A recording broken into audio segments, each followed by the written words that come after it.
তুমি তোমার স্ত্রীকে তোমার বাড়ি ছাড়া কোথাও যেতে দিও না। খালার বাড়ি যেতে পাবে না, ফুফুর বাড়ি যেতে পাবে না, মায়ের বাড়ি যেতে পাবে না, নানির বাড়ি যেতে পাবে না। জরুরি প্রয়োজন ছাড়া বাড়ি ত্যাগ করতে পাবে না। বাজারে যাওয়া তো বহু দূরের কথা। বাজারে বাজার করতে যাওয়া, ভ্যানিটি ব্যাগ তো বহু দূরের কথা। তো কাপুরুষের স্ত্রী করে, যার শরীরে রক্ত বলে কোনো জিনিস নাই, সবটুকুই পুজ, তাকে একটুকু খারাপ লাগে। সারাদিন যদি বউ ধাক্কা খায় মানুষের সাথে, রিক্সাওয়ালার সাথে, তার গায়ে একটু কেমন লাগে না? তারপর শরীরে কোনো রক্ত নেই, পুজ কাজ করে না। আমরা যদি কোনোদিন রিক্সায় উঠি আর একটু যদি আমাদের বইয়ের শরীরে একটু যদি খালি রিক্সার কোনো একশো রিক্সাওয়ালার লেগে যায়,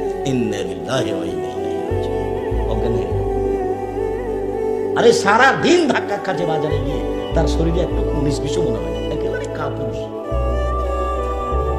বউ মাঠে থাক আর ঘাটে থাক, তার কিছু আসে যায় না।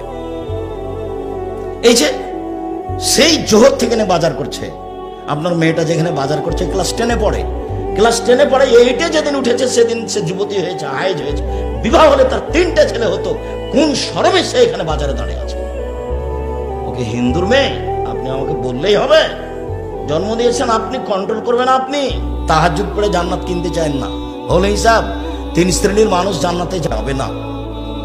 তাহাজ্জুদ পড়লেও হবে না, হজ করলেও হবে না।